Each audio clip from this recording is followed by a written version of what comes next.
people who believe that science leads to atheism, they really hold a non-scientific assumption. I don't think he knows what that statement means. If you learn more about how the universe works, you'll discover that a lot of the religious claims made about it hold water about as well as a tennis racket. You'd think that after enough times religion has dropped the ball like that, a person might go, maybe I've got some of this stuff wrong. You'd think. Let's do this.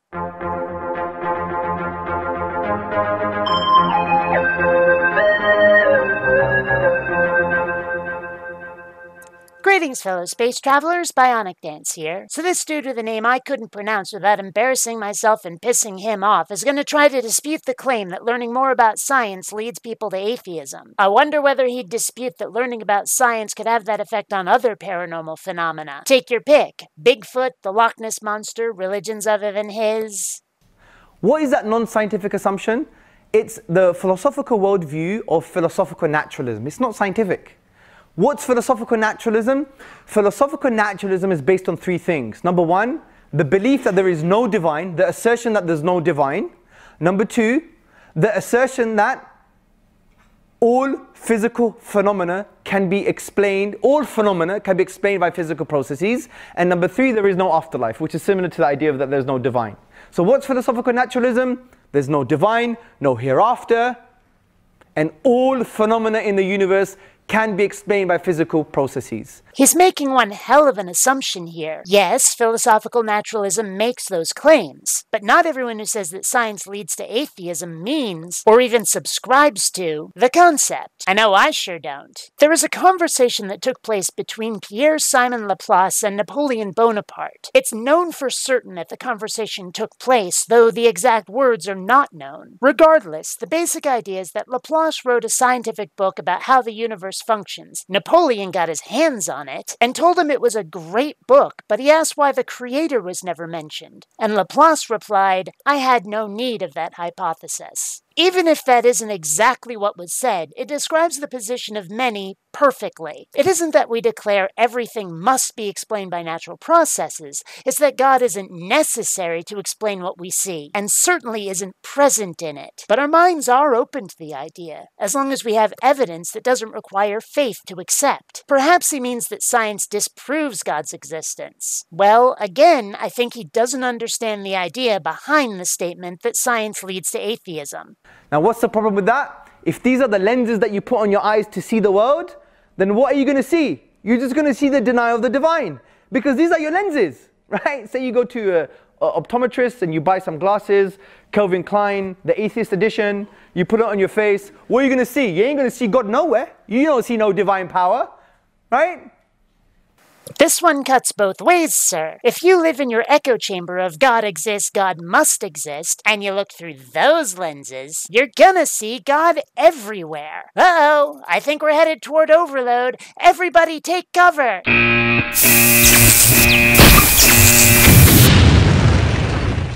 Many scientists that, we all respect for their scientific endeavors, but frankly, they had the wrong lenses on.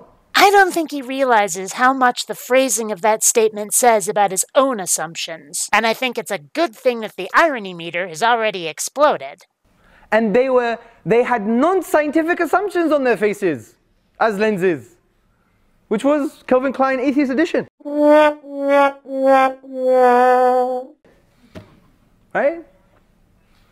And so if you adopt that false philosophical assumption that basically is literally based on blind faith in my view, then all you're going to see is the denial of the divine because you started with that premise. You've put those lenses on. And that's why when you discuss with people, don't discuss the science, discuss the assumptions that people are holding, and you have a more fruitful discussion. I wonder whether he realizes how underhanded and sneaky that statement really is. What he's basically saying is to not discuss facts, to not discuss what might show him wrong. Deflect the conversation to something which doesn't address whether God exists or not. Discuss the people, not the arguments. Does he know that's what he's doing? Is he doing it on purpose? I've seen this many times with theists, many times done deliberately. And it's one of the most dishonest ways of avoiding being challenged. The next part of this assumption is methodological naturalism. Now, this is not a problem for theists, especially the Islamic tradition. Now, what's methodological naturalism? It's basically the assertion that for any scientific conclusion or theory to be scientific, it cannot refer to the divine power or creativity. That's all it's saying. It doesn't say God doesn't exist. It just says, for your science to be science, for your conclusion to be scientific, for your theory to be scientific, just don't refer to God's power or divine wisdom or creativity.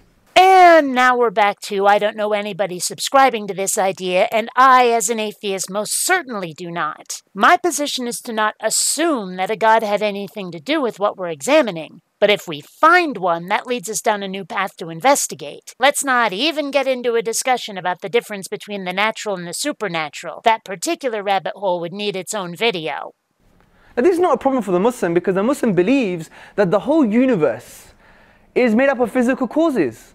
And these are asbab in Arabic. These are causes that God has used to manifest His divine will. That's not a problem for the Muslim. And now we're back to the I have no need of that hypothesis bit of the discussion. If everything you see is a natural process, why is a God necessary to explain what you see? But what some people do is they conflate methodological naturalism and they think it means philosophical naturalism.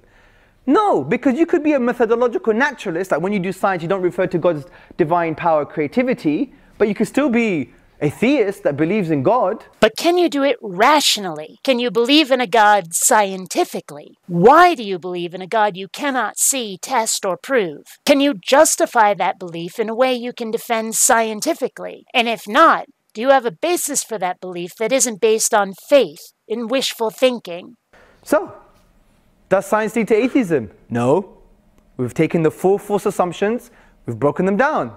So therefore, we can conclude in an intellectually healthy way that science does not lead to atheism.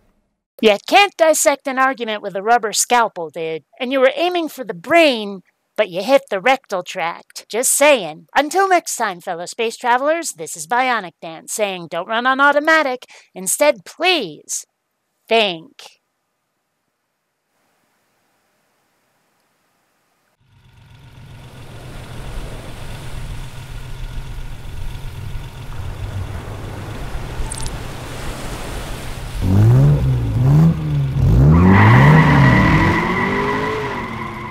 Even YouTubers need Ferraris.